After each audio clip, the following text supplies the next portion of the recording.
Hello everyone. Today is 22nd of April.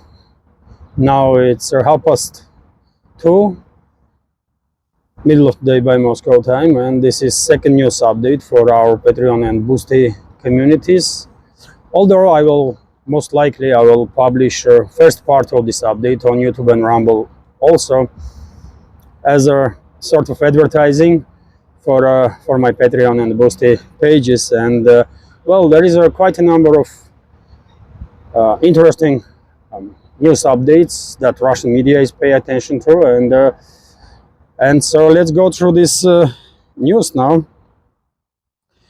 First of all, I give you update on the zone of special military operation. Russian Defense Ministry confirmed today information that Russian armed forces liberated Sukhaya Balka settlement in a DPR, and also Russian Defense Ministry confirmed information that Russian armed forces liberated monastery complex in the Gornal area, which is the last settlement where Kyiv regime still has some of its presence, and Russian armed forces are conducting right now operations to liberate this Gornal settlement. This morning I saw report on one of the media outlets that during the battles for this monastery complex, where about 300 military personnel of Kyiv regime was encircled, and they refused to surrender, by the way. Russian side did give them opportunity to surrender, but there was difficult negotiations. Officer that was in charge of these negotiations from Kyiv regime's forces side, and several of his fellow comrades were killed by neo-Nazis that were also trapped there. And after that, negotiations on surrender of this group failed, and the Russian troops obviously have no option but to take them out. And that's exactly what happened. This morning I read an article on this matter, according to which more than 200 military personnel of Kyiv regime was neutralized during this operation to free this monastery complex not far away from Gornal. They had the opportunity to surrender. They chose otherwise, and that's the logical outcome of that. What else they were expecting, really? Let's go through some other news, dear friends. And we have also interesting report from RIA Novosti news agency, according to which in Toretsk direction, Russian troops neutralize unit of foreign mercenaries, and you guess from which country or in which language, let's say this way, these foreign mercenaries were talking about. They were talking about in Portuguese, by the way. So they were either from Portugal or from Brazil. So yes, what they lost in this former Soviet Republic, what they lost in new Russian regions, because they were neutralized in the DPR. I mean, God knows, but they were there, and Russian troops, without, of course, knowing that they were Portuguese or whatever, they just take action, neutralize this group, and eventually, I guess a few members of this unit of mercenaries were captured alive, and that's how Russian side find out that they were all Portuguese speaking. So either from Brazil or from Portugal. I know there is at least one country that also speaks Portuguese in Africa. I cannot remember now which one is that country, but this unit was members of this unit were Indo-Europeans, so therefore there is two options: either Portugal, either Brazil, I guess. Anyways, maybe media in one of these countries will report about destruction of their fellow citizens during the battles for liberation of DPR. Maybe. Anyways, let's go through some more news. And according to reports in the Western media and also in Russian media, Kyiv regime is ready to give up 20% of its territories. Initially, this was reported by New York Times. And let's go through some details here. Kyiv is ready to give up some 20% of its territory if it is a matter of de facto recognition, New York Times writes, citing anonymous high-ranking official in American administration, in US administration. The official said that Ukraine was apparently ready to give up 20% of the territory as long as it was considered a de facto, not a de jure, recognition of the territory under Russian control. And well, I guess some may say that, well, this is a kind of progress because the regime is finally acknowledging objective reality on the ground. And I can see this argument, but I don't think Moscow will go along with this approach if even such a proposal will be made, because as I already said many times, all new regions of the Russian Federation have to be liberated. That is Kherson region, Zaporozhye region, DPR and LPR, and when these territories will be liberated from this Western-backed terrorist regime of Zelensky completely, it's going to be way more than 20% of former Soviet Republic under such name of Ukraine, right? This creation of the Bolsheviks. And so, therefore, I guess Kyiv regime is kind of agree with the US administration to freeze the conflict on the current line of contact, but and in that case, it might be about, I don't know, 18 or 20%, whatever. But of course, freezing of the conflict is also not the topic that Russian side is interested in. And Russian leadership was very clear on that. No temporary solutions are acceptable for Russia, so therefore all these new regions have to be liberated, and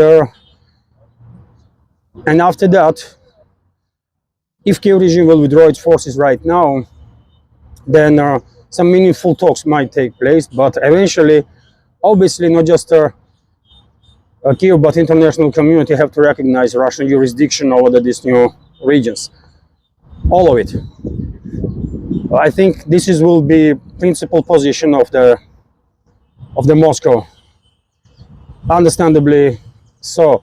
But anyways, at least we have some indicators that at least some people in Kyiv, in the leadership of that terrorist regime, are realizing that they lost, because due to propaganda, this non-stop propaganda that they are pushing, sometimes I get impression that they themselves start believing in their own lies, and that's why their statements quite often are completely out of touch with reality.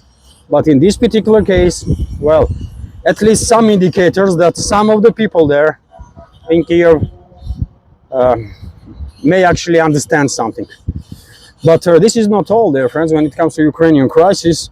Also interesting news is coming that from New York Post, that Trump is set to unveil his peace plan for Ukraine within the next 3 days, with new details emerging about potential peacekeeping force, according to New York Times. And we have at least several points from this alleged peace plan that Trump will unveil in the next several days. First point is that, well, Trump's administration is in favor of deploying European forces to Ukraine, and they think this might help to end the conflict. I mean, straight away, first point, and straight away, no for Russia, isn't it? I mean, just yesterday or day before, I was reporting that some Russian high-ranking officials were saying that Trump doesn't understand the root causes of the crisis. And if this is the case, then how they can come up with such an idea to deploy European troops into Ukraine? Enlargement of NATO was one of the main reasons why this conflict has happened, right? And if now Moscow will agree on deployment of NATO troops, then, well, I mean, how can Moscow agree, let's say this way, on the deployment of European troops, or at least outside of the Western Ukraine? No way, no way. There is not even a point to discuss this too much, but I mean, this first point, if it's yet again true, I mean, New York Post, New York Times, all these Western big names from media, they are lying so often that nowadays we just don't know what to believe, right? But, well, that's what they're reporting, and if it's true, then this information demonstrates that, well, Trump and his administration not really understand root causes of this crisis. Otherwise, they would not come up with this crazy idea, isn't it? Second point, a separate peacekeeping force is also to be considered, and this second peacekeeping force should be made up from Russian troops, Ukrainian troops, and third non-NATO countries' troops. I mean, okay, I mean, this point, I can understand that there will be some peacekeeping units from Russian side, Ukrainian side, and some third party non-NATO country. This might actually work. Maybe, but definitely not NATO troops, by the way. Moscow will never agree on deployment of NATO troops, at least outside of the Western Ukraine. Third point, US may be involved, not with the boots on the ground, but through monetary support alongside the third party. No specifics there. Okay. And fourth point, US could recognize Crimea as a Russian territory. And yet again, not just Crimea, but all new regions have to be recognized as a Russian territory. There can be no compromises here. These territories are Russian and have to be recognized as such. And not just this, but if somehow Moscow and Washington will manage to actually achieve agreement on the escalation, and if Kyiv regime will withdraw forces from four regions, in that case, of course, ceasefire might be put in place, and after that, in the process of negotiations, sides may actually agree, and as they should, to conduct referendums everywhere, in every region of this former Soviet republic, so that people will have their say, right? People from these regions. Some might decide to go fully independent, some might decide to, I don't know, join, who knows, Poland, for example, or Romania, or maintain name Ukraine, but some might decide to join Russia, and their decision should be respected. But this idea, this scenario will work only if the escalation will happen in relatively short time. Otherwise, if conflict is prolonged, if European extremist regimes like in UK or in France or Germany, if they will continue further intensify confrontation, then Moscow will just have no option but to liberate all the territories of this former republic, former Soviet republic, with the exception of Western Ukraine, because we just don't care about western part of that republic that used to belong to Poland, Czechoslovakia, or Hungary, and Romania before Second World War, right? So we just don't care about that. So either Western ruling class acknowledges that they lost and they will accept Russian terms, or basically Russia will go all along and will accomplish all their tasks that Russian leadership already made it clear, right? Complete demilitarization and denazification of Ukraine. And also, by the way, press spokesman of the Russian president, Dmitry Peskov, today once again highlighted that some meaningful talks to be begun between Moscow and Kyiv. It is absolutely necessary to resolve issue with the legitimacy of the leadership of that country, because Moscow in no circumstances will acknowledge Zelensky as a legit president of Ukraine, because he is not. So if Kyiv wants to talk to Moscow, they should first of all deal with the issue of legitimacy. This is also a big topic. So some interesting developments, isn't it? Let's see, yet again, this is a Western media's reports in regards to this peace plan that Trump will come up with in next several days. Let's wait and see what will be exactly in that peace plan. Maybe Trump will present something more relevant, more workable, because from this 4 points that I just read, I mean, first point is already demolishes any chances, isn't it? Agreement to be reached. Deployment of European troops into Ukraine. Are you serious? This is not happening. Hello everyone, if you find this video informative and interesting, please click that like button, leave some commentary and share with your friends. If you want to support my work, you can do it through several means. All the links are on this video in the description box and in the pinned comment. And if you want to have access to full show, please consider to subscribe to my Patreon and Boosty pages. Thank you.